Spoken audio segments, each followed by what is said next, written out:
This is Josh Barrow, and welcome to Left, Right, and Center, your civilized yet provocative antidote to the self-contained opinion bubbles that dominate political debate. It's the second week of April, and this week the president fired the Homeland Security Secretary, Kirstjen Nielsen. He also withdrew his pick to run Customs and Immigration. News stories say President Trump is frustrated by his appointee's failure to stop the surge of families and asylum seekers entering the United States. While the level of total unauthorized border crossings is not unprecedented, the level of crossings by families appears to be. And because of the government's limited ability to detain, rapidly deport, or adjudicate families and asylum seekers, the crisis at the border continues to escalate. The power struggle within the Trump administration over immigration also appears to be dialing back up the White House leak wars. For example, the Washington Post reported this week the White House twice proposed to release detainees in small and mid-sized cities with sanctuary policies, an effort to use human beings to troll the libs. Immigration and Customs Enforcement pushed back forcefully on this idea, citing liability, budgetary, and public relations concerns. Later in the show, an immigration policy expert at the Libertarian Cato Institute will join us to discuss the border situation and why he thinks our borders should be much more open. And it's tax filing season. Vanessa Williamson of the Tax Policy Center will join us to discuss how the public feels about taxes and how Republicans change their taxes. We'll also look at some Democratic proposals about taxes and at congressional Democrats' efforts to obtain Donald Trump's taxes.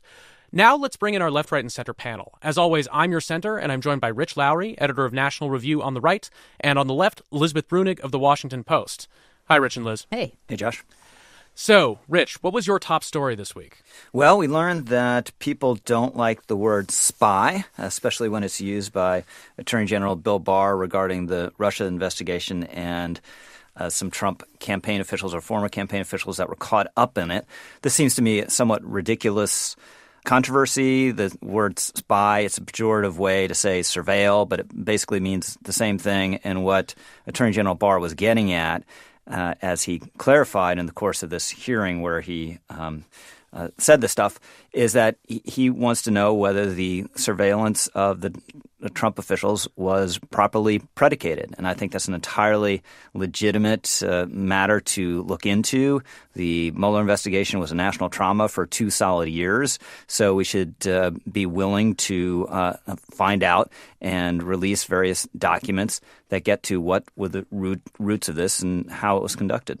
So, Liz, I feel like the question here, as with so much of this, is the level of faith that people have both in the Department of Justice as a whole and in individual political appointees at the Department of Justice like Bill Barr to be honest brokers. I mean, the broad question of, is the government engaging in surveillance for good reasons seems like a perfectly valid question in general. The question is, you have the president out there who will call anything a witch hunt, regardless of whether or not it is, basically pushing this narrative and pushing for this investigation. I think people wonder, is it going to be a fair look at whether the FBI and others did their job well? Right. I think that you can call Trump, for a lot of reasons, the disenchantment president, right? The way he ran for president was to say, I've bought all these people off over the years. They're all suborned. I'm the only one who can be honest because I have my own money. And while that's not 100% true, it's like 90% true. And I think another thing he's accidentally exposed is something the left has been arguing for a long time, which is that these giant unaccountable government agencies like the FBI are not honest brokers. They're not neutral pursuers of justice. They have their own internal politics and agendas, and they're not really accountable to anyone. So if people have begun to doubt whether they're going to serve their purpose as honest brokers, I think that's probably a good thing, even though it does introduce quite a bit of missing confidence into the public. Rich, Ken White and I did a special taping of All the President's Lawyers this week at the University of Southern California Law School, and we were joined by Oren Kerr, who's a leading expert on the Fourth Amendment, a contributor to the Volokh conspiracy blog. And a point that he made about this is that he feels like there's been a certain amount of confusion about when an investigation is appropriate. That, basically, if you have an investigation and at the end it doesn't find criminal wrongdoing, that doesn't mean that there shouldn't have been the investigation. The bar, in order to investigate someone or even to surveil them, is a much lower bar than the bar to convict them, because the government needs to conduct investigations to figure out whether people committed crimes, and also in this instance needs to conduct investigations for counterintelligence purposes. And so we're never going to know publicly what all the counterintelligence findings of the Mueller investigation were, because many of them are for good reasons classified. It seems like the political assumption being driven by Donald Trump here is basically like they didn't find collusion and therefore the investigation itself was inherently inappropriate. Yeah, that's true. I take all that. And there's a question in my mind. So to what extent were these FBI officials legitimately freaked out about various connections and the way Trump talked about Vladimir Putin? And to what extent was it sort of an amateurish reaction, and what extent was it driven by partisan malice? And I just go back to Carter Page, and we'll learn more about Carter Page when the full Mueller report is released. But he was thought to be at the very center of this, and the FISA application, to get the warrant was on Carter Page. And that application said they believed that he was coordinating this interference campaign with the Russians. And I think they believe that because of the so-called dossier, which was a garbage document that was created by this ex-British spy from shadowy Russian sources. And I just think that document distorted media expectations over what was going to be found, and even distorted the FBI's understanding. And the FBI did, as far as we know, nothing to verify this document. Didn't really fully reveal to the court the sources of it. There's a footnote that if you squint just right, you can conclude that, yes, this is a partisan document that funded by partisans, but they didn't make it very clear. So I want to know more about all that. And it doesn't mean that there's a deep state conspiracy. I know a lot of people say that no matter what, but I do think it behooves us to get the facts out about how this happened. And Carter Page might be an oddball with noxious views of Russia, but he can be that and also have had an injustice done to him. Liz, what story drew your attention this week? So, after several years of hiding in an Ecuadorian embassy, WikiLeaks founder Julian Assange is under arrest and facing extradition to the United States for prosecution on Obama-era charges. Assange stands accused of all kinds of crimes, but the indictment unsealed against him Thursday charges him with conspiring with Chelsea Manning to crack a government database password. But nobody's really mad about that. They're furious about WikiLeaks' role in 2016 when the website released emails stolen from DNC members which revealed some dirty doings, especially regarding the primaries. For this, Assange was labeled a Putin patsy and a traitor, though what WikiLeaks exposed about American military forces murdering Iraqi civilians was arguably much more damaging. To my mind, the charge of conspiracy against Assange is pretty unconvincing. It's thin. He was in touch with Manning as she shared information with him, which is typical of journalists and sources, and he tried to protect her later on, which again is the norm. Assange didn't follow all industry standards in the publication of the leaks he received, but industry standards are not law. And much of the ire directed at him by powerful people, like Chuck Schumer, who tweeted that Assange should be held to account for his meddling in our elections, meaning the publication of the DNC emails, which he's not actually facing any charges for, simply has to do with his role as a publisher of leaks. And that should worry journalists, even though Assange is certainly not a part of the professionalized standard journalism industry. He acted differently than most of us would have, but if he goes down while congressmen applaud the destruction of a leak publisher, it would and should be chilling for us all. But Liz, I mean, the specific allegation in the indictment is that he agreed to help Chelsea Manning try to hack a password in order to be able to obtain unauthorized access to a government document that was encrypted. And so basically, the claim is that he engaged in a conspiracy to violate the Computer Fraud and Abuse Act. So I mean, that's more than just unprofessionalism. You can receive stolen documents and publish them. That's not a crime. But if you assist somebody in trying to crack a password, why isn't that something that Assange should be tried for? Look at the evidence. Look at what he did in assisting her to crack the password. They were talking about it. He said he'd had no luck. Right, but you don't have to be successful in order to be engaged in a criminal conspiracy. Right, but I mean, so we don't even, there's not even really any proof that he was putting a lot of effort into it. He was essentially encouraging her to use her resources to share secrets with him, which you're allowed to do as a journalist. I mean, legally. Maybe there are journalists who say they're so upright that they wouldn't even encourage a source who had access to secret documents to get more. But I think most, in the heat of the moment, would say, yeah, get what you can. I would love to see it. If you've seen that or think it exists, I would love to have some evidence of it.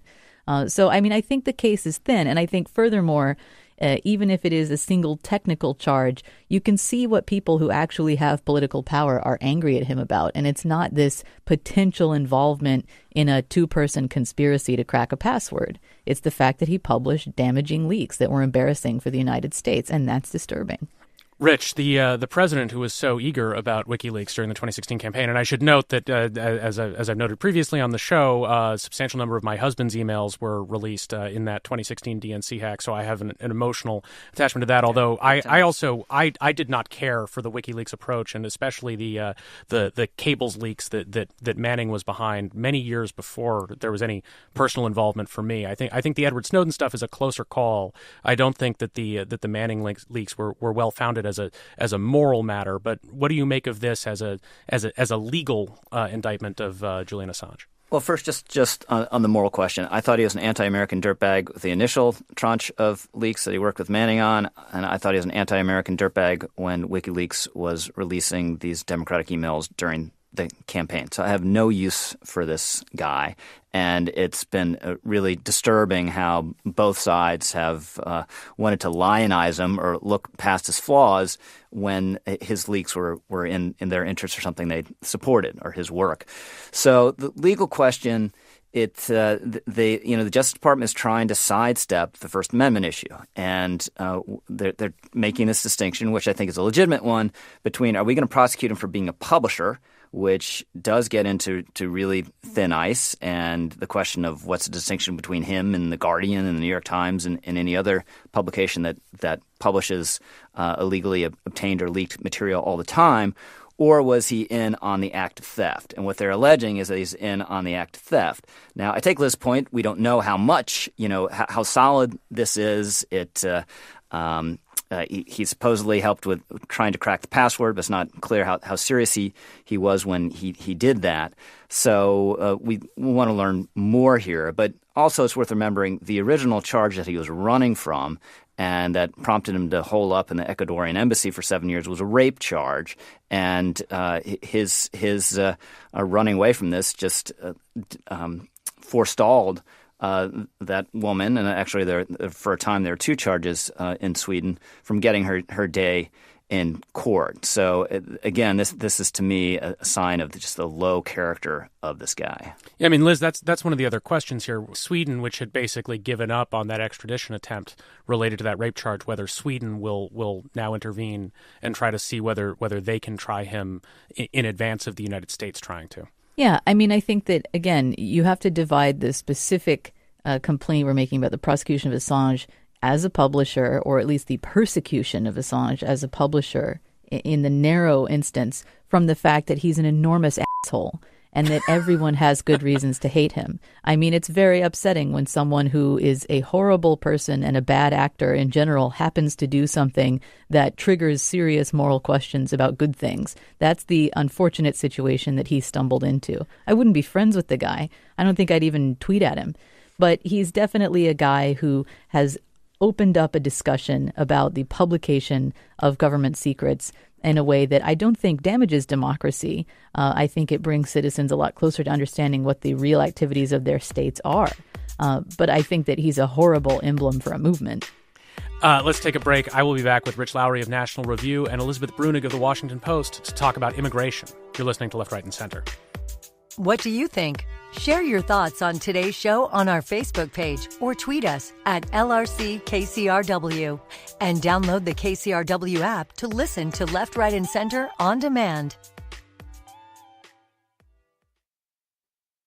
Director Emile D'Antonio managed to make a movie about some of the country's most wanted fugitives. We didn't know where we were, and suddenly the door opened and they walked in, all smiling one after the other.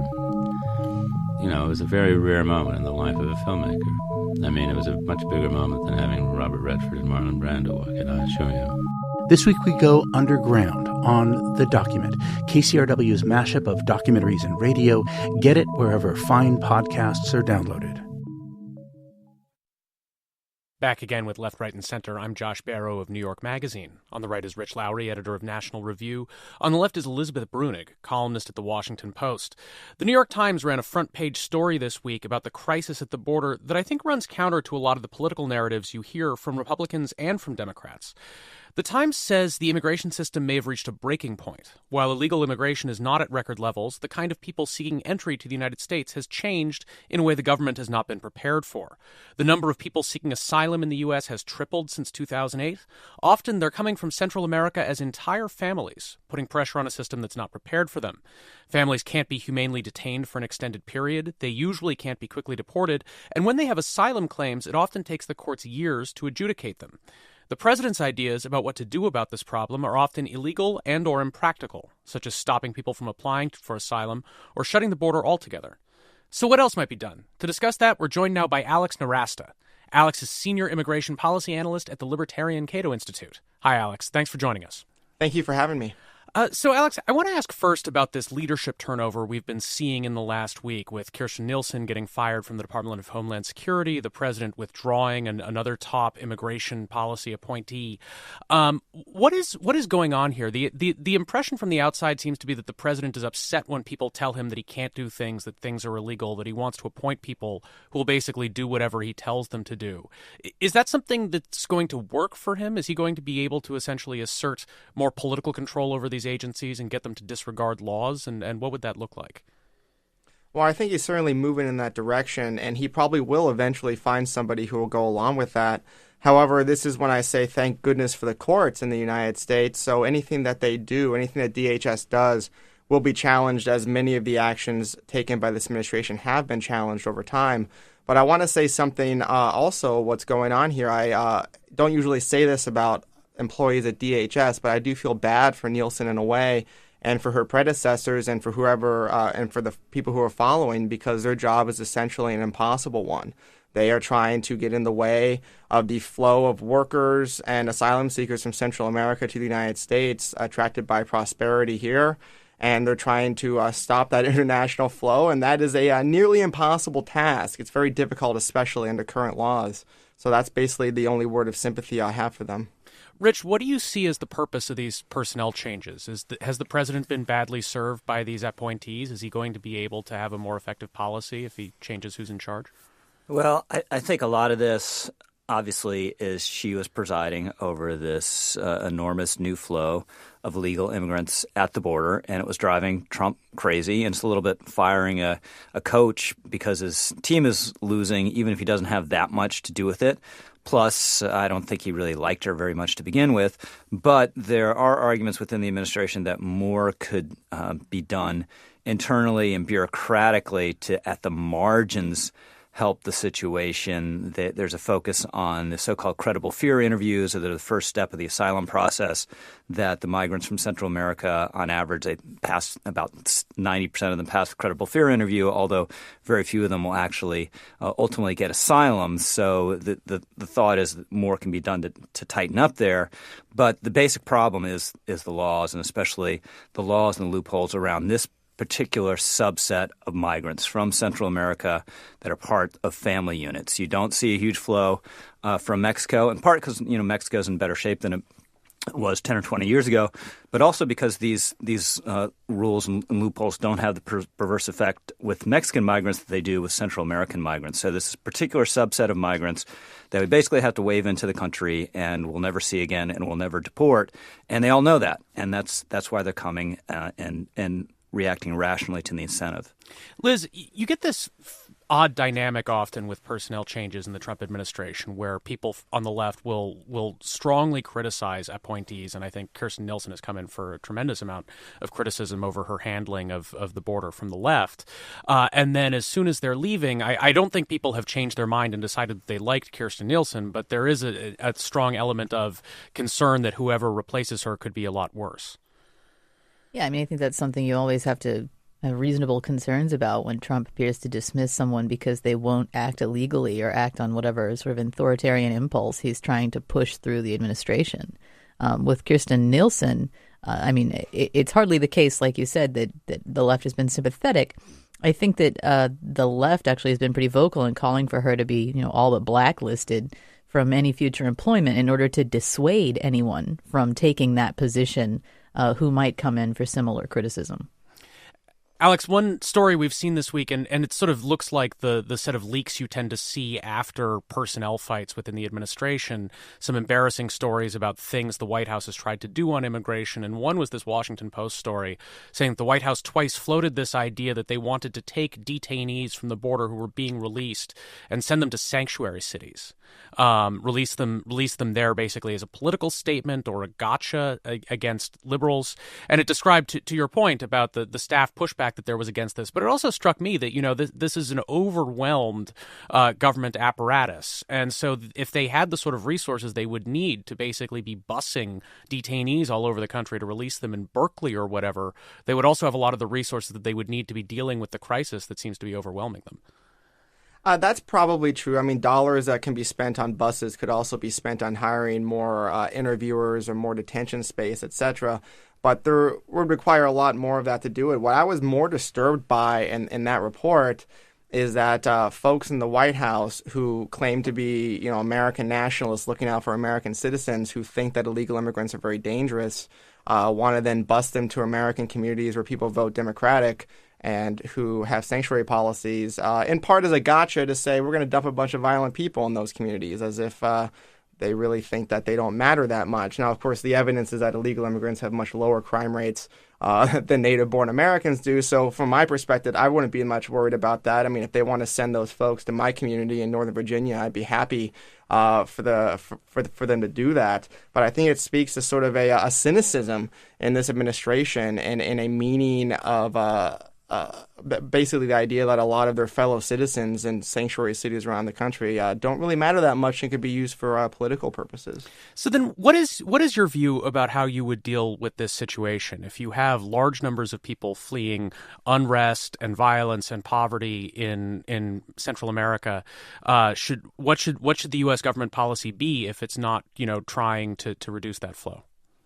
So I have a sort of heterodox opinion relative to other pro-immigration folks out there who work on this topic. I think most of the flow is determined by poverty, and I think Rich is correct that a lot of these sort of asylum rules are incentivizing a lot of them to come.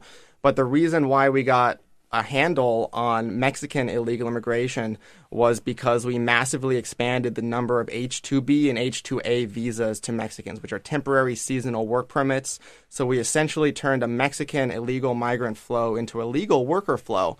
And so I think the answer going forward to this is not to clamp down on asylum or put more barriers, but to instead try to turn this flow into a legal one by granting more H-2A, H-2B, and other temporary work visas, and hopefully eventually green cards to a lot of these folks. And that way we can get a handle on the black market, we can get a handle on that flow, and we can basically turn it from a very dangerous, illegal one into an open, transparent, and legal one. Rich, I mean, you point to the experience with Mexico as something of a success over the last couple of decades, and there's an element of what Alex described there. The other thing that you alluded to was significant improvement in the conditions in Mexico, especially economic improvement. You have an administration now that has been withdrawing aid from countries in Central America because the president is upset about the immigration flows. But what's wrong with Alex's prescription there, that basically you would try to normalize some of these population flows, and at the same time you would take efforts that would try to enhance economic development and security in Central America so that fewer people would feel compelled to leave? Well, I'm all in favor of the latter to the extent we can do it, and I think it's short-sighted and just another symptom of the president kind of flailing around because there's no ready solution at the border to cut off foreign aid to them. But I think the flow of Central American migrants has drastically increased as it's not a natural just economic phenomenon. It's and if you're going to it's a product of these people getting in and knowing they can get in.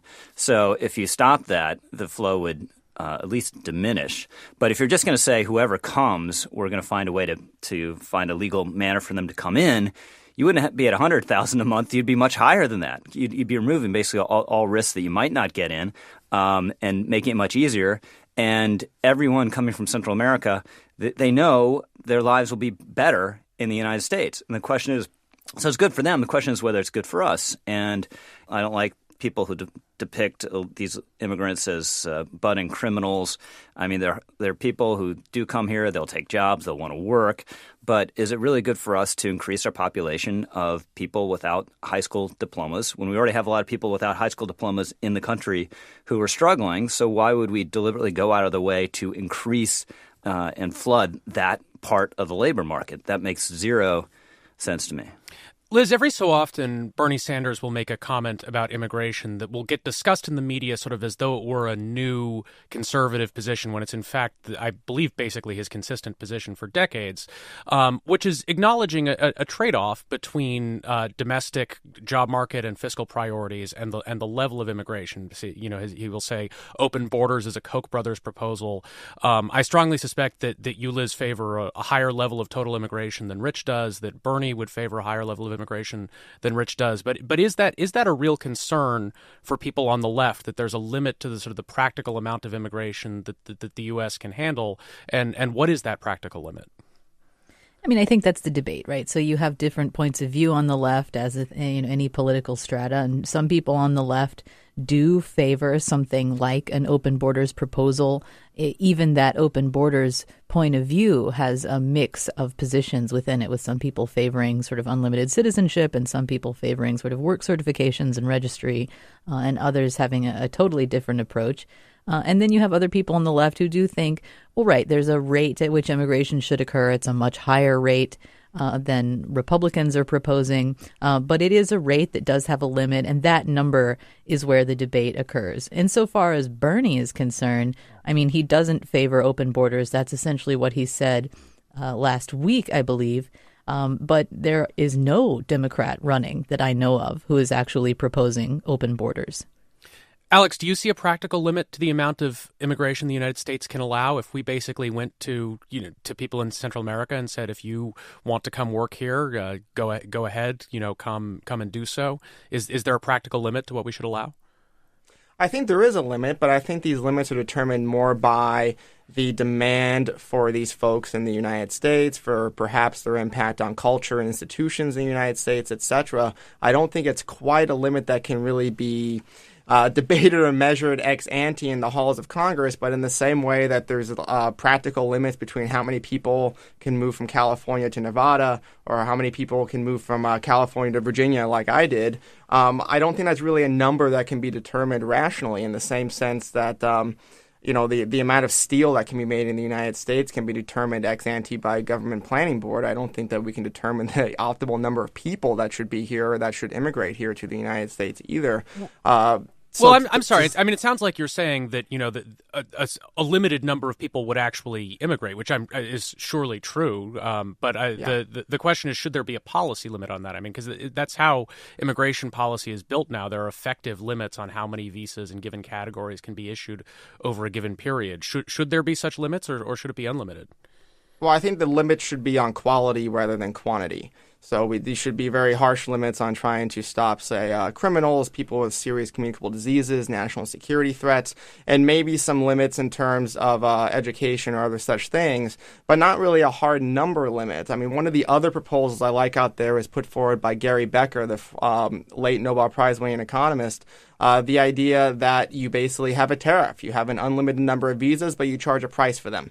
And you let sort of the market figure out the right quantity. I think that's a very good sort of middle ground proposal where a lot of revenue could be raised for the federal government, as well as having a more market-sensitive and driven immigration system. I mean, the current one is basically like a centrally planned mechanism where we determine that Congress somehow has the knowledge and incentives to determine the right number of immigrants coming in. And I think that's not a very good, not a very efficient system. We should rely more on market forces and voluntary decisions rather than those determined centrally in D.C. I'd like to hear from both Rich and Liz on that, because that sounds like a system that's very focused around the needs of employers. And I imagine that both of you might take issue from that with one direction or another.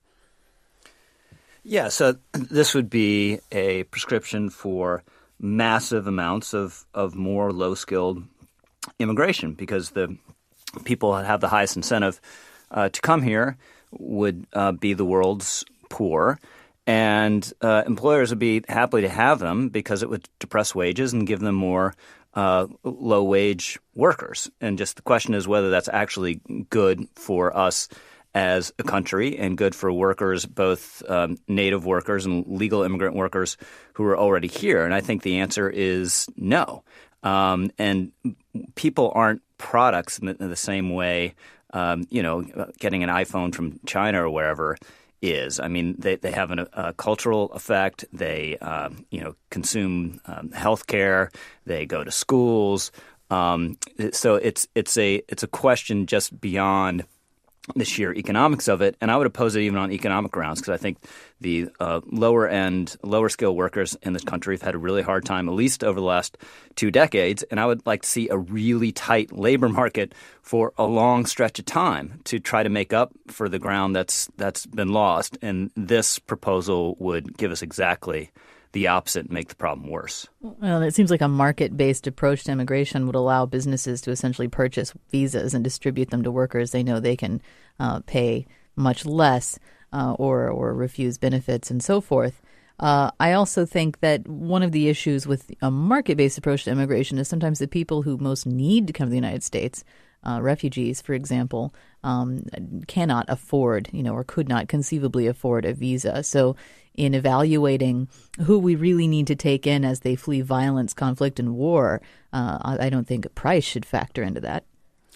When we talk about visas for lower-skilled workers, the government has actually just recently increased the cap on H-2B visas. These are the sort of temporary visas for people who work at ski resorts and golf courses, including some of the president's properties. Rich, is there a policy rationale for this? It seems completely counter to the president's political rhetoric about immigration and the labor market, but when people ask him specifically about his golf courses, his answer is basically, well, you can't get people who are from the United States to work in those jobs, which seems like an argument that immigration restrictionists reject as applied to other industries. Yeah, I mean, this goes to the tension we've talked about a lot between Trump's deep-set personal views on this and what's supposed to be his official view, which is supposed to favor lower levels of legal immigration. But every time he goes off script or is just talking on his own, he talks about higher levels and specifically the need for more of these sort of workers. And I believe in markets. I believe that markets clear and that if it's hard to hire someone, you pay more for the position, and eventually it will be filled. But employers, understandably, they don't want to pay more, and they prefer to import lower wage labor. So that's just been the constant drumbeat from corporate America and employers, and it's almost always been satisfied. And unfortunately, this administration seems willing to satisfy it as well. Alex, as a person who's a proponent of a much more open immigration policy, what do you make of the politics of the last 20 years? Which is to say, I feel like there's been confidence from advocates of immigration reform that there is broad popular support for the idea that the U.S. should be broadly an open country that admits a lot of immigrants, that the U.S. should regularize the status of the large number of unauthorized immigrants who've been living in the U.S. for many years. And yet that continues to not happen, and you had a presidential election that was won, albeit not with a plurality of the popular vote, but with 46% of the national vote, by a candidate who really ran first and foremost on immigration restriction. Are the people with you on this? And if so, when are you going to get your way? Well, they are moving more and more in this direction. If you take a look at Gallup polls on this question, they've polled on this since the mid-1960s. They ask they ask Americans if they want more immigration, less immigration, or about the same. In the mid-1990s, 2/3 of respondents wanted less immigration. Only 7% wanted more immigration. In the last round of the survey in 2018, the numbers were tied. About 31% wanted less and 30% wanted more. Meanwhile, the number who wanted about the same level of immigration stayed about the same. So if I'm just taking a look at those numbers, taking a look at those trends, I'm very bullish on the position that the pro-immigration side in the electorate is increasing and gaining much more power, while the side that is opposed to immigration, the ones that cut immigration, is diminishing in support. And what's interesting, these numbers went up after Trump was elected. What I will say, though, is that folks who are pro-immigration, it's generally not their number one issue. It's not what gets them out to vote. While I think you have a sort of an issue with people who are opposed to immigration, it's like one of their number one top issues. They go out and vote for it. So you have sort of so I think in the future what you'll see is the majority of Americans will support more immigration, and a minority will want to cut it, but that minority will be much louder, much more influential because they'll actually change their votes based on the issue, while my side probably won't.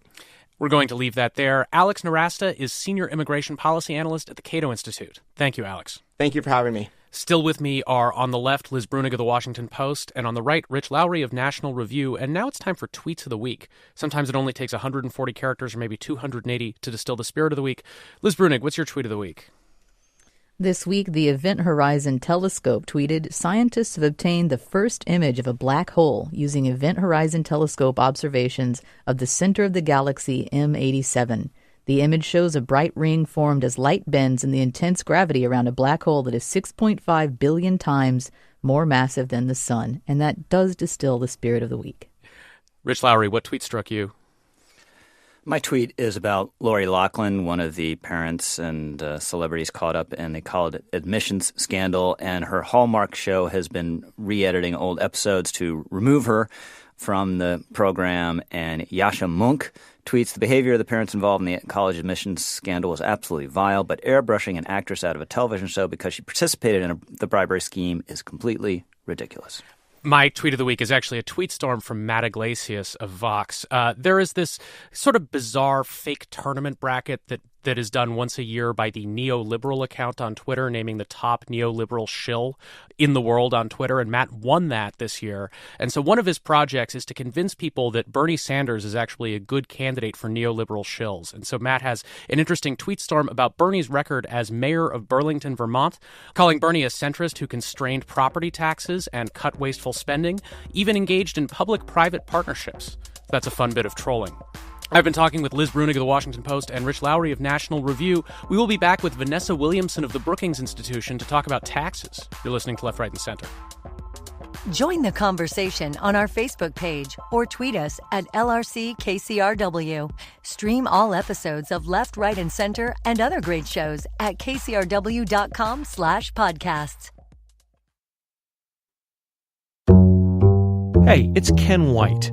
10 years ago, would you have thought that White House legal strategy would be a dinner table topic? Keep up. Every week, join me and Josh Barrow, hosts of KCRW's Left, Right, and Center, for LRC Presents All the President's Lawyers. We're here to help everyone navigate the legal dramas dominating politics today. Get it on Apple Podcasts or wherever you listen. Back again with Left, Right, and Center. I'm your host, Josh Barrow. On the right is Rich Lowry, editor of National Review. On the left is Elizabeth Brunig, columnist of the Washington Post. It's tax time. Tax filings are due on Monday, April 15, and a lot of people are complaining about nasty surprises, refunds lower than they expected, or even owing money to the government. Of course, that happens to a lot of people every year, even when the tax law doesn't change, and these perceptions also have a way of aligning with our political views. If you like Donald Trump, you're more likely to think he gave you a tax cut. According to the Urban Brookings Tax Policy Center, only about 6% of tax filers are paying more taxes this year as a result of the tax law. The vast majority are getting a tax cut. To talk about taxes and our feelings, we're joined now by Vanessa Williamson. Vanessa is a senior fellow in governance studies at the Brookings Institution and a senior fellow at the Tax Policy Center. She's the author of the book Read My Lips: Why Americans Are Proud to Pay Taxes. Hello, Vanessa. Hi, thanks for having me. So what is your sense of what's going on with refunds here? There's this narrative that basically the administration would reduce tax withholding too much. They wanted people to feel this bump in their paychecks, and that's turned into smaller refunds and more people owing taxes. Is that showing up in the data? Yeah, so I think that there are a couple of things going on. First of all, most of the tax cuts were pretty small for the majority of Americans. I mean, obviously not at the top end, but for a lot of people, especially if your wages vary because you have different hours or other pieces are moving in your work life, you're unlikely to necessarily have seen the changes. In addition, of course, the government was shut down and the IRS got behind, so there were a lot of things that made this tax year a little bit more confusing than usual. And so how is that playing into public opinion more broadly? When the tax law passed, the polls did not look very good for it. As people are filing their taxes, are they starting to feel more positively about it? Well, one of the things that's happening is that a tax law that was actually strikingly unpopular when it passed, it was less popular than any number of recent tax increases at a federal level, which was unusual, has simply kind of faded from the American mind. So fewer people actually have strong opinions about it. And by and large, people don't really remember that much about it or notice the tax cuts that they received. So, Rich, there had been an idea for Republicans running in 2018 that the tax law would be central to their campaign, and you saw a lot of campaigns moving away from that messaging, that their consultants or whoever did not think it was connecting. They focused more on immigration. What is the political hope from Republicans in the long run for this tax cut?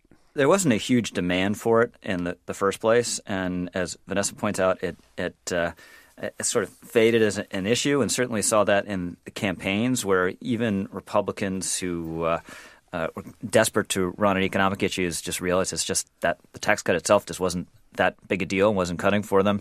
I mean, the long-term case for the economic effect of the tax cut is that the corporate reforms will incentivize investment, and that will increase the productivity of the American economy over time. But that effect would take time to happen. There'd be all sorts of intervening events. It'd be hard to point specifically back to the tax law for causing anything that happened, 4 or 5 years later. So politically, I just don't think it's going to have a huge effect one way or the other. It'll be, it helps Trump with Republicans because he can say, look, I cut taxes the way Republicans always do, and I pass these corporate reforms that we've wanted for a long time, and that have, all things being equal, a good effect on the economy. But in terms of his salesmanship in 2020, it'll be pretty far down the list, I think.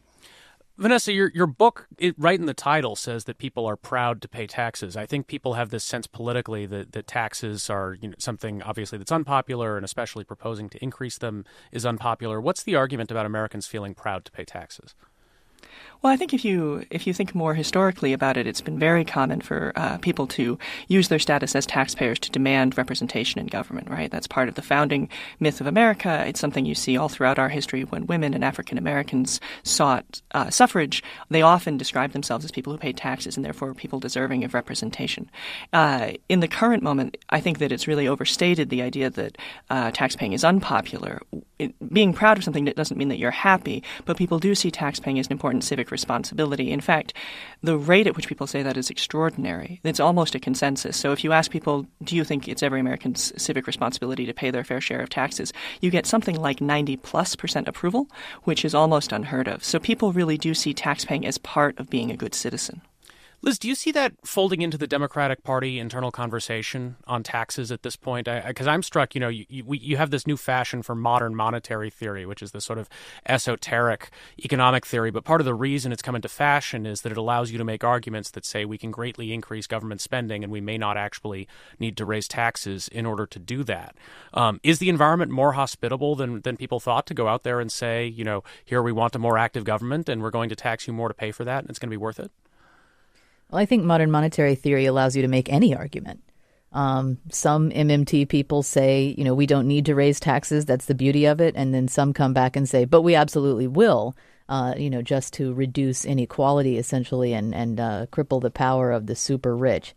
So you can have it any which way in modern monetary theory, which is a little disturbing to me. But I think that the Democratic Party, in maybe small ways, at least the progressive wing, is certainly warming up to the idea that taxes are worth it, especially when they go into these universal programs that improve quality of life, reduce inequality across the board. At the same time, you still get really dispiriting activity like the Working Families Tax Relief Act, which aims to reduce tax burdens on poorer families by using tax credits, but it still phases them in ways that actually disadvantage the very poorest people, especially the poorest children. So there's a lot of work left to be done there.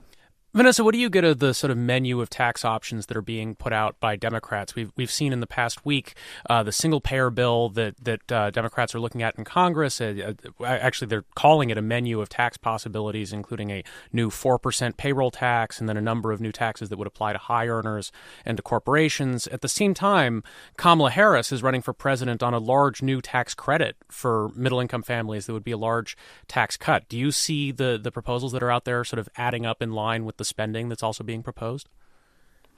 Well, I think that the really important question is what these tax proposals are saying about how we're explaining the economy, right? I think if you're putting forward proposals that are about raising taxes on the very wealthiest, as Liz Brunig suggested, that's an argument about inequality being unfair and being a danger to our political system, right? And at the same time, you can also be supporting policies that direct more income to the poorest among us, right? So it's not that these policies are necessarily in conflict. They're just telling a little bit of a different story, I think, about why we ended up with the inequality we have today. Is the problem that people at the bottom just for some reason can't get ahead, or is the problem that the people at the top have too much? Well, but so I find that to be a little bit of a confused thing, talking about, are taxes for reducing inequality or are they for financing government? Because in most cases, they should be effective at both, unless they do so much to discourage income that they actually don't raise a lot of revenue. But so it seems to me that implicit in a lot of the tax conversation from the left has been the idea that the government should be larger and that only rich people, however defined, ought to pay for that, whether that's people making over $200,000, as was the barrier that Barack Obama and Hillary Clinton would typically use in discussing tax proposals. We've moved a little bit away from that, but it seems like that conversation has been mostly about the idea that taxes are for financing government, and an implicit claim that you can raise enough revenue to finance the desired expansion of government by taxing only a limited subset of the public. Which also seems to go against what you're discussing about taxes as a civic responsibility. That if it's a civic responsibility, that it's then a little odd that the financing package only applies to a small slice of the population. I think if Democrats wanted to think about the political impacts of taxation, they would see payroll taxes as maybe a little more progressive than they otherwise would imagine. If you want to look at some of the largest and most significant social safety net programs the United States has, Medicare and Social Security, those programs are payroll tax funded and always have been, and FDR made the case for the payroll tax as a way of creating a moral right to the benefits that those programs provided. So if we think that in at least some cases broad-based taxation creates a constituency that will protect a large social safety net, it may have values that have nothing to do with the revenue it raises so much as the political implications that result. Rich, the IRS has been in the news this week because of the request from the Democrats who run the House Ways and Means Committee to obtain President Trump's tax returns, and it appears that the Trump administration intends to seek to resist this request, even though the request comes under a law that would appear to allow Congress to obtain any person's tax returns for an investigative purpose. Is the president on good grounds to be trying to withhold his taxes? Well, one, he should release his taxes. I think there's a public interest in seeing his taxes. I doubt there's anything dastardly about his taxes, or we're going to learn, that he's long been a Russian agent or anything of that. They're just going to be embarrassing because he's used every means possible to diminish his liability, and probably a lot of years didn't pay taxes and didn't give a lot to charity and was losing money or not making as much as he said. So that'll all be embarrassing, but I doubt anything beyond that. On the law, the letter of the law seems pretty clear. It seems a terrible law to me, but that Congress can just request this and see anyone's tax return. Now, the administration is going to argue the Supreme Court has held over the years that there needs to be some legitimate legislative intent behind congressional investigations like this. It'll ultimately end up in the Supreme Court. I don't think we'll get a resolution likely until President Trump's second term, if he's reelected. And there's some chance the court just may kick this can and just say this is a political dispute between the two branches, and we're not going to intervene. But one way or the other, we're not going to see his return soon. Liz, there was also a dispute among Democrats in the House of Representatives about an issue in an IRS reform bill about whether the IRS should be allowed to develop its own filing system for taxes that would be widely used. There's a lobby from companies like TurboTax that do private tax preparation that would not like to face public competition. And there was an objection from some progressives in the House Democratic Caucus basically saying this is going to entrench that private service that then taxpayers end up having to pay for. Progressives ended up backing down on taking that fight. Do you have a sense of why? I think that progressives are in a tough position right now. I mean, one thing that House Democrats, Pelosi's side, the sort of center Democrats have shown is that they're not remotely afraid of the Progressive Caucus. They, passed the D-TRIP, for example, changed their regulations to blacklist vendors that work with primary challengers. And a lot of those challengers are going to be people like Alexandria Ocasio-Cortez, Ilhan Omar, people who are coming from the left in safe blue districts. And obviously, the House was not happy about that. And so they did something about it. I think that more than anything showed that the centrists in the House are not at all worried about progressives. So progressives know they have sort of limited capital, and they also have limited power. And so I think it's unfortunate that they didn't pursue this fight to the bitter end. They may have lost. They very well may have. But at least to publicize the fact that the sort of centrist Democrats in the House are taking the side of these private companies that take advantage of taxpayers with basically a compulsory expense. Vanessa, the response that you got, because this was a bipartisan piece of legislation sponsored by some quite progressive Democrats, including John Lewis, and they were contending essentially that people are just misunderstanding the law and that it does not actually impose new restrictions on the IRS and what it can offer in terms of filing. What's the truth here? So I think that, there has been a lot of confusion on this. And one of the things that's worth thinking about is the IRS doesn't currently provide pre-populated tax forms, for instance, and would basically require legislation to do it anyway. So it doesn't, I think, make the lift that much higher in the future to put in place a much more sensible system that involves the government helping to calculate your taxes as they do in most countries. More generally, I think that the real challenge is that we haven't set up a good system for low-income people to be able to get their taxes filed for free. We've set up a sort of public-private partnership that's vastly underutilized and really leaves a lot of people in the lurch, leaves a lot of people paying more than they should by law to get their taxes filed.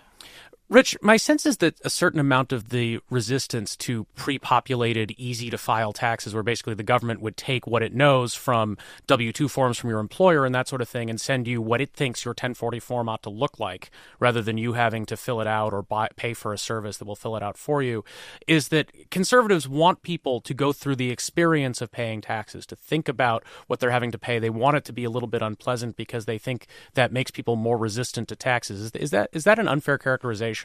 No, that's totally fair. We don't even like withholding as it exists now. So Milton Friedman came up with withholding. Well, Milton Friedman nods. So we prefer that people have a full view of how much is being taken from them by the government. And I take Vanessa's point, from earlier, that people consider, filing their taxes and doing it honestly a civic duty. That doesn't mean they like taxes. Especially, it doesn't mean that they would like having their taxes increased. And I think this is the fantasy of so many of these progressive plans that are being advanced now.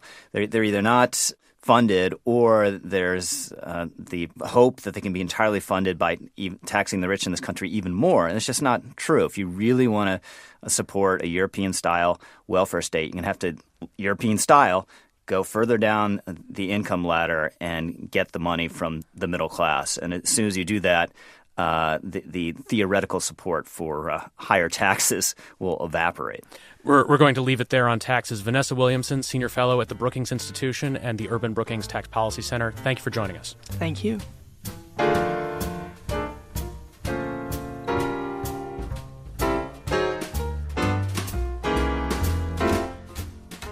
We have reached that time once again for our famed left, right, and center rants featuring pet peeves from across the political spectrum. Rich Lowry, it's your soapbox.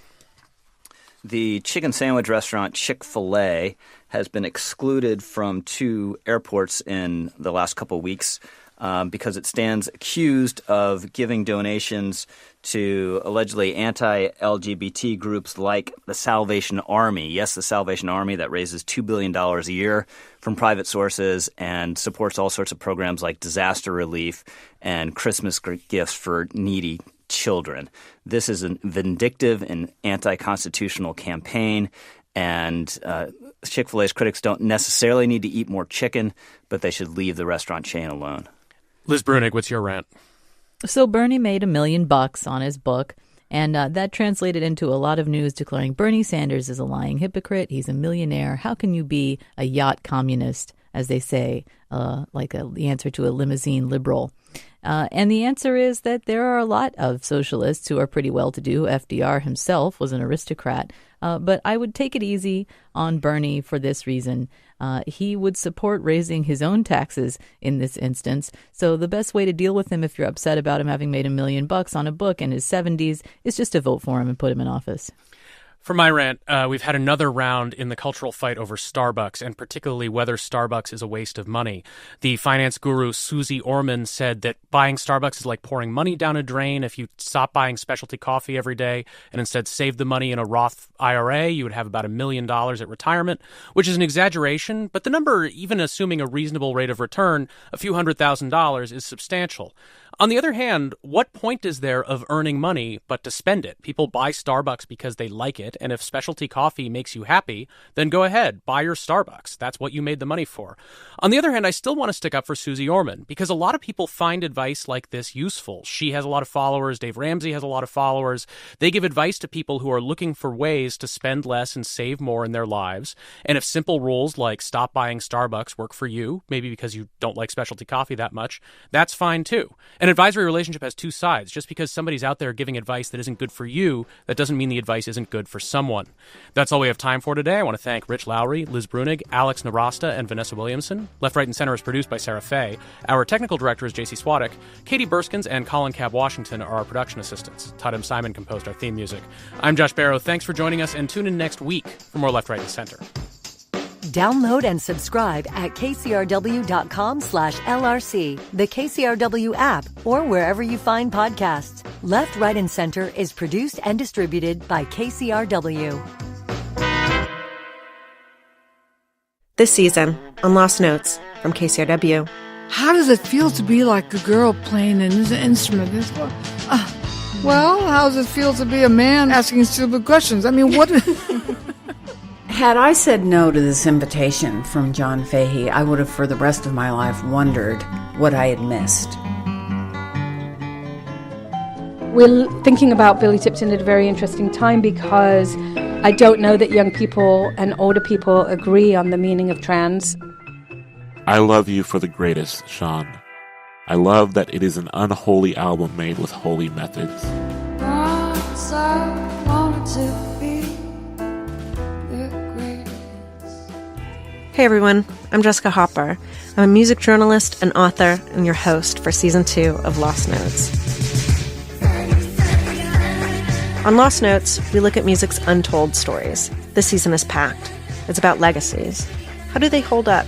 And how do they change over time? Disco se aage literally means beyond disco. Learn how, decades on, a song can find new meaning, something different than when it was written. I just feel like it's objectifying women. Too long. 17 years old. Yeah, now I'm 56, and it's freaking embarrassing. Why is it embarrassing? You're 17 years old. You can't just write it off as being 17 years old.